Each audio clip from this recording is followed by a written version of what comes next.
Welcome to the College Football Bros. I'm Michael Newman. I'm Ryan Newman. And I'm Trey Newman. All right, on today's episode, we're going to rank 5 of the worst takes and predictions about the 2020 college football season. Shout out to Old Takes Exposed on Twitter for being a really great resource for a lot of these bad takes. If you haven't already, be sure to subscribe to our channel. We post college football content every week, all year round. But let's get to the list. Ryan, why don't you get us started with number 5? We'll count down to 1. Sure. Yep. All right. We'll start here at number 5. This is from Thor Nystrom. And he says, Joe Milton is the first time offseason hype around a Michigan quarterback has been justified. Gave a couple spaces, then says, the kid is a star. And after the Minnesota game, he was. Yeah, he was lit the world up on fire in that game. He looked super great. And Michigan's offense was like, hey, they're all of a sudden really good now. Second year under Josh Gaddis. This is it. It fell off fast from there. Yeah, he struggled after that. And McCaffrey had to come in at times too. And not good. Not a great take. No. All right, number 4. Number 4, Dabo Swinney voting Ohio State 11th in the coaches poll before their playoff matchup. You know, Dabo been known to not be shy with his words, but Ohio State had already had Clemson on their mind all year since the tough loss in the playoff last year. That added more fuel to the fire. The Buckeyes just lit the match and destroyed Dabo's Tigers in the Sugar Bowl, 49-28, total thrashing. Like, you know, had Clemson won, it wouldn't have been maybe much of a story, but yikes. Yeah, not great in hindsight, especially No. to be the lowest by far on Ohio State of any He coach. was setting himself up for that one, man. I know. I mean, why give more bulletin board material? Yeah. I guess. All right, we'll move on to number 3 here. So Aaron Torres, this is a good one. So he says, never forget, a few years ago, Tennessee fans were ridiculed for refusing to let their administration hire Greg Schiano and demanding better for their football program. 3 years later, they now have the longest win streak in Power 5. Funny how this stuff works, huh?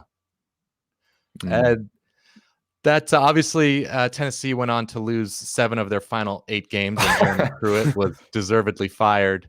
I mean, that's obviously it turned out a lot worse than anyone could have predicted the way Tennessee ended the season. But still, like, yes, they had the longest streak in the Power 5, but no one really was totally sold on Jeremy Pruitt at that point. I mean, it was fool's a light gold schedule at the end of last year. Yeah, it sure was.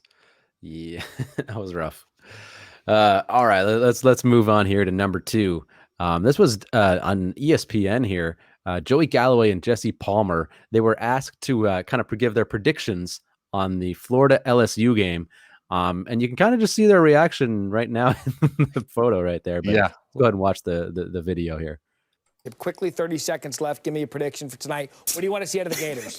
More of what you want to see, not a score. Of what? This will be a blowout. We're just going to watch and see what Kyle Trask does to this LSU. I just want to see who from LSU is going to fight. It's a 3-win season. Guys are opting out. You got the worst pass defense. You're starting a true freshman. Look, Coach O wants to know who he can build around for next. It is amazing that your reaction's all you need to know about what's been going on at LSU this year. We'll see how much fight they have left. Florida LSU coming up. We'll see you guys at the half. Hopefully Galloway's not still laughing about it. Oh, it's so funny. Yeah, right. LSU going to Florida. Give me a break. Can we talk about a real game here? Hey, I expected it from Jesse Palmer a little bit. He's a Gator.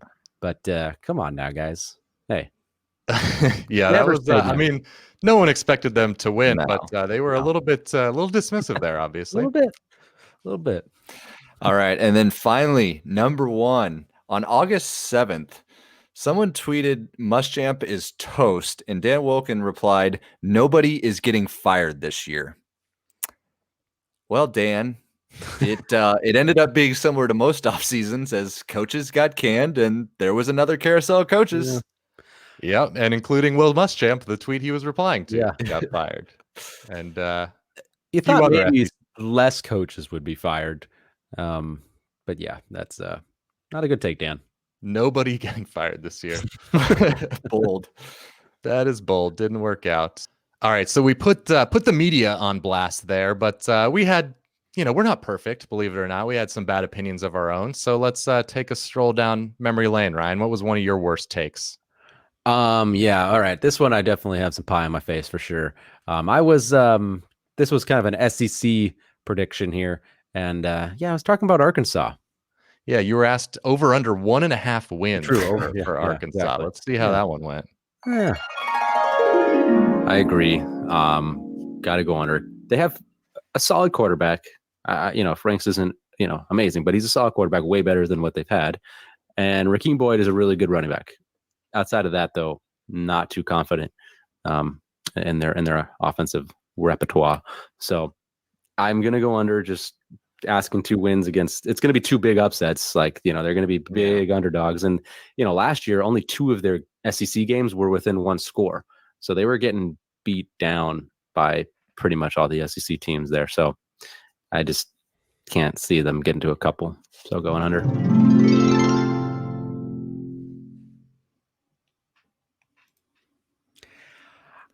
Yeah, that wasn't good.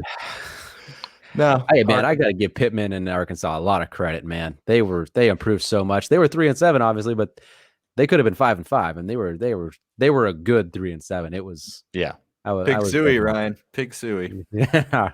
All right. I was asked by about an over-under on Rutgers before the season. Their season win total was set at 2, and I did go under, and I was also kind of dismissive of the possibility of going over. I'm excited about the future with Schiano. He's recruiting pretty well, much better than they have been. So, yep, I think there's definitely hope. And again, this is like Mel Tucker at Michigan State. Definitely, you get a year 0. You might get 2 year zeros if this might be your double 0 for Schiano. There's some hope for the future, but I'm going under. Yeah, 3-6 would be a minor miracle.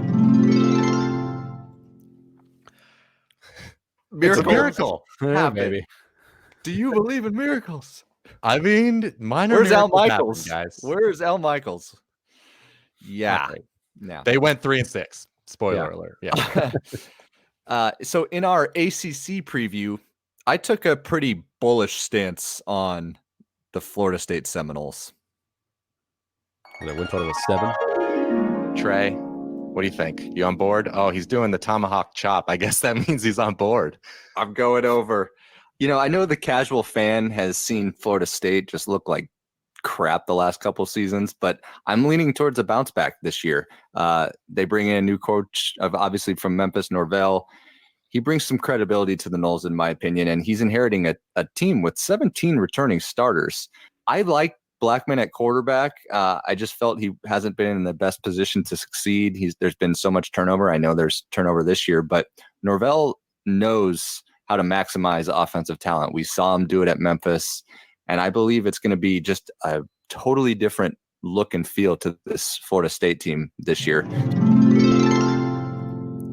Well, they had 3 wins, and everything I basically outlined didn't quite pan out. No, I forgot that their season win total was 7 before the season. Like, think about that. Wow. Well, and if you told me they would beat North Carolina, I would have been a little more optimistic, but that was only one of their 3.